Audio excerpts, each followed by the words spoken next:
여러분 안녕하십니까? 포항 MBC 뉴스데스크입니다. 지난해 서희초 사건 이후 교사를 보호하기 위해 교권보호4법이 개정됐죠. 그런데 법 개정 이후에도 여전히 교권 침해가 계속되고 있습니다. 경북 지역 교사 60%가 이직을 고려하고 있을 정도로 교사들이 어려움을 겪고 있다고 하는데요. 내일 스승의 날을 앞두고 선생님들의 고충을 짐작할 수 있는 설문조사가 나왔습니다. 박성아 기자가 보도합니다. 초등교사 A씨는 지난해 말 아동학대로 신고를 당했습니다. 다른 학생을 괴롭히는 학생을 지도했는데 해당 학생의 학부모가 아동학대라고 신고한 겁니다. 조사 결과 학대가 아니라고 인정됐지만 아직까지 큰 트라우마에 시달리고 있습니다. 학부모님한테 전화가 오면은 약간 심장이 두근거리는 그런 게 좀 남아있거든요. 그래서 지금까지도 가방에 항상 그런 항불안제라든지 그런 약을 항상 상비에 두고 다닐 정도로. 중등교사인 B씨는 최근 학생의 문제 행동을 훈계하던 중 학생에게 폭행을 당할 뻔했습니다. 그리고 너무나도 많은 학생들과 교직원이 보는 데서 당해서 너무 부끄럽기도 하고 또 교사로서 좀 회의감도 많이. 경북 교사노조가 경북 지역 현직 교사 300여 명을 대상으로 설문조사를 실시한 결과 많은 교사들이 비슷한 피해를 겪은 것으로 나타났습니다. 최근 1년 동안 학생 또는 보호자에게 교권 침해를 당한 경험이 있다고 답한 교사가 절반이 넘었습니다. 아동학대 고소를 걱정해 본 적이 있다고 답한 교사는 90%에 육박했습니다. 교권 침해가 갈수록 심해지면서 교사들의 자긍심은 떨어지고 있습니다. 경북 지역 교사 10명 중 8명이 자신의 직업이 사회적으로 존중받지 못하고 있다고 느끼고 있고, 나아가 10명 중 6명이 최근 이직이나 사직을 고민한 적이 있는 것으로 나타났습니다. 지난해 서희초 사건 이후 교권을 보호하기 위해 법이 개정됐지만 현장의 교사들은 여전히 보호받지 못하고 있다고 말합니다. 의심만으로도 아동학대로 신고할 수 있다는 조항이 그대로 남아있기 때문에 이 새롭게 생긴 저 법안이 실제 아동학대 무고성 신고로부터 교원을 보호하지 못하고 있다. 교사들은 정서적 아동학대 구성 요건을 명확히 하는 등 법 개정과 함께 사회적인 인식 개선도 필요하다고 강조했습니다. 사회 전반적으로 선생님의 교육 활동에 대한 존중 의식이 좀 높아졌으면. MBC 뉴스 박성아입니다. 경북 지역 교권 실태 조사에서 여전히 교사들은 민원 부담이 클 뿐더러 교육 당국의 민원 대응 체계도 미흡하다고 입을 모았습니다. 교사 개인에게 부담이 가중되지 않도록 실효성 있는 지침과 학교장 등 책임자를 중심으로 한 적극적인 대응이 필요하다는 지적입니다. 김서연 기자가 취재했습니다. 전국 교직원 노동조합 경북 지부가 지난달 29일부터 11일간 도내 초중등 교사 281명을 대상으로 민원 대응과 학생 분리 조치 제도에 대한 의견을 조사했습니다. 민원 접수 방식에 대해 담임 또는 담당 교사가 직접 민원을 접수한다는 응답은 77%로 압도적이었습니다. 접수한 민원을 처리하는 것도 교사 개인의 몫이었습니다. 담임 교사가 직접 처리한다는 응답은 69%로 가장 많았습니다. 올해 새 학기부터 학교마다 운영되는 민원 대응팀이 대응한다는 응답은 22%로 바뀐 제도의 효과도 볼 수 있었지만 교사 개인에게 책임을 미루는 분위기는 바뀌지 않았다는 게 교육 현장의 목소리입니다. 교감 선생님을 교장 선생님을 찾아가면 너가 상담을 안 하고 너가 지도를 안 하고 너가 운영을 제대로 안 했기 때문에 그렇게 민원 전화를 받는 거다라는 말을 정말 많이 들었거든요. 근데 그럴 때마다 제가 노력하고 아이들을 위해서 열심히 하는 것들이 다 반감되고 무력감이 생기고. 조사에 응한 교사들은 민원 대응 체계를 바꿔야 교육 현장도 바뀔 수 있다고 지적했습니다. 응답 교사 42%가 학교 민원 창구가 일원화돼 있지 않다고 답했고, 체계적인 민원 대응 매뉴얼이 없다, 교사가 민원 대응 지침을 안내받지 못했다, 학교 관리자 중심으로 민원 대응팀이 잘 갖춰져 있지 않다는 지적도 잇따랐습니다. 지난해 도입된 수업 방해 학생의 교실 분리 조치에 대해서도 분리된 학생을 전담하는 인력과 별도의 분리 공간이 없다며 학교장 등 관리자의 책임을 보다 강화해야 한다는 의견도 적지 않았습니다.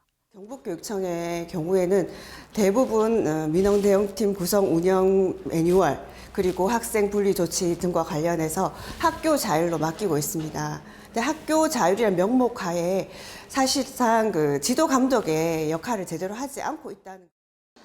지난해 서울 서희초 교사 사망 사건 이후 각종 교권 보호 대책이 발표됐습니다. 하지만 정작 현장 변화로 이어지지는 못하고 있는 모습입니다. MBC 뉴스 김사연입니다.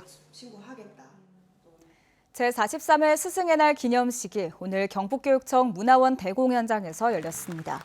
학생 지도에 대한 공로로 대통령 표창 6명, 국무총리 표창 4명, 교육부 장관 표창 152명, 교육감 표창 153명, 도지사 표창 19명 등 모두 334명의 교사가 수상했습니다. 오늘 기념식에서는 경북의 학생과 학부모가 축하 영상 메시지를 통해 교사들에게 감사의 뜻을 전했고 학생들의 축하 공연도 펼쳐졌습니다. 지난 3월 한국의 대표적인 서정시인 박목월의 미발 표시들이 공개됐는데요. 가족애를 담은 시와 6.25 전쟁 등 당시 사회 현실을 다룬 166점에 이릅니다. 박목월 시인의 미발 표시를 만날 수 있는 특별 전시회가 시인의 고향인 경주에서 오는 28일까지 열립니다. 임재국 기자가 전해드립니다. 반송의 먼 요로를 끝내고 어머니와 나란히 밤길을 가면 내가 본 레일 위의 달빛이 빛났다. 어머니를 자신의 거울처럼 표현하고 가족애를 담은 박목월 시인의 밤정거장입니다. 46년 만인 지난 3월에 공개된 미 발표작 중에 한 편입니다. 시인의 장남인 박동규 서울대 명예교수가 박목월 시인의 친필 노트에서 발표하지 않은 시를 찾아내 166편을 공개했습니다. 공개된 시는 디지털북으로 제작됐고 시인의 고향인 경주에서 공개기념 특별 강연회가 열렸습니다.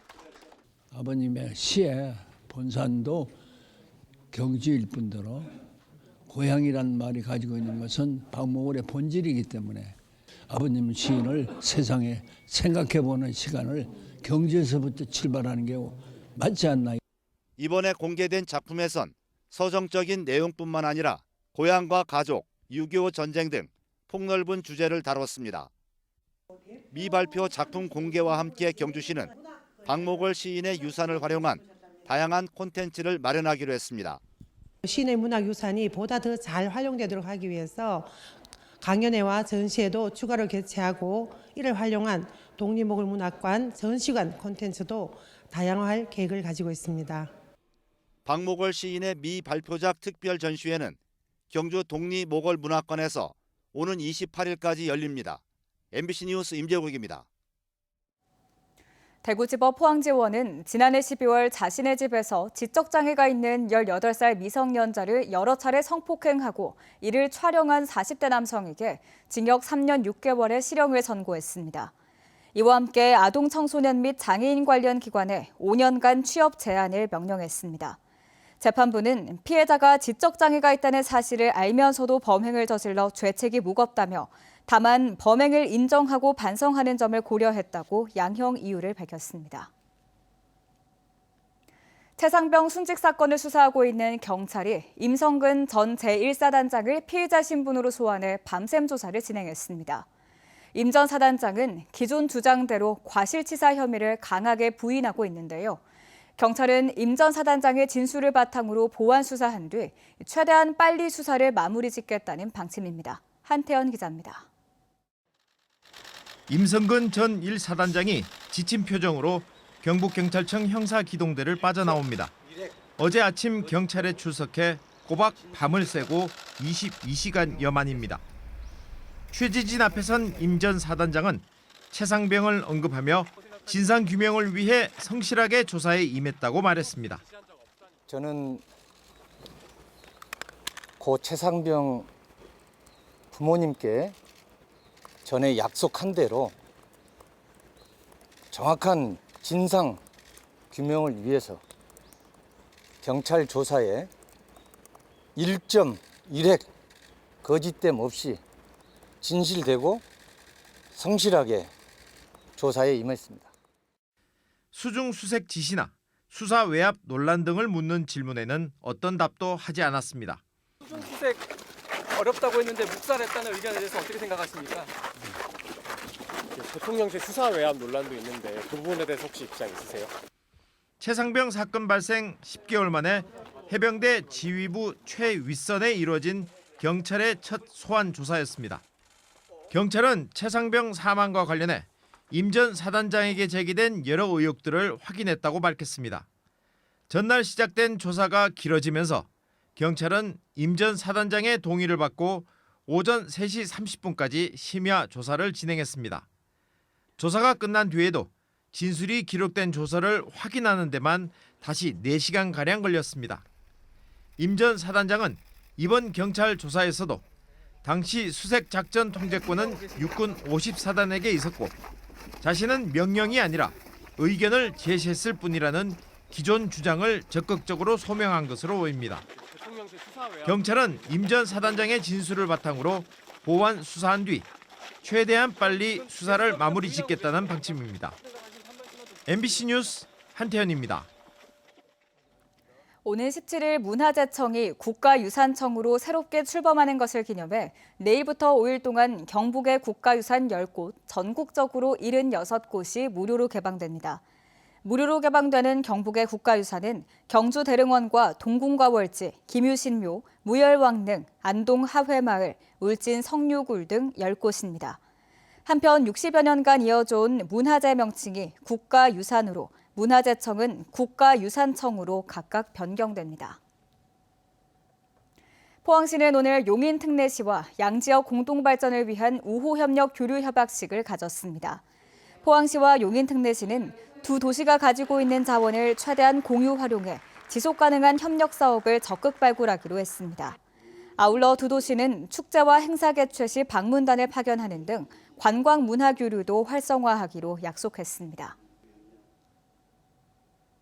경주시가 정부 합동평가에서 2년 만에 최우수 등급을 받았습니다.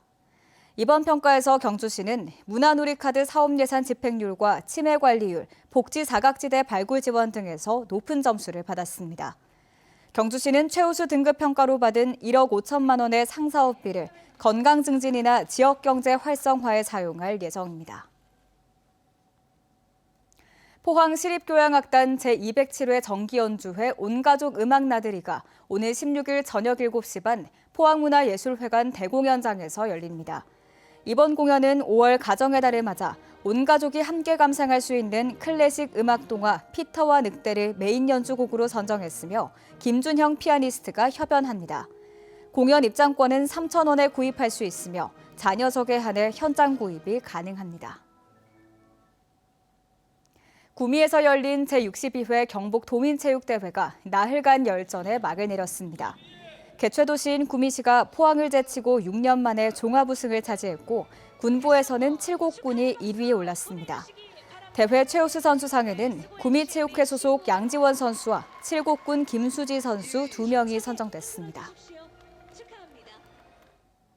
포항시는 간편예약과 자동배차 시스템을 갖춘 관광택시 앱을 출시했습니다. 포항 관광택시 앱 타보소 관광은 오늘부터 앱스토어에서 다운로드할 수 있으며 앱을 이용하기 힘든 이용객들은 전화로 관광택시를 이용할 수 있습니다. 시는 앱 출시를 기념해 오는 26일까지 관광택시 요금 20% 할인 이벤트를 진행합니다.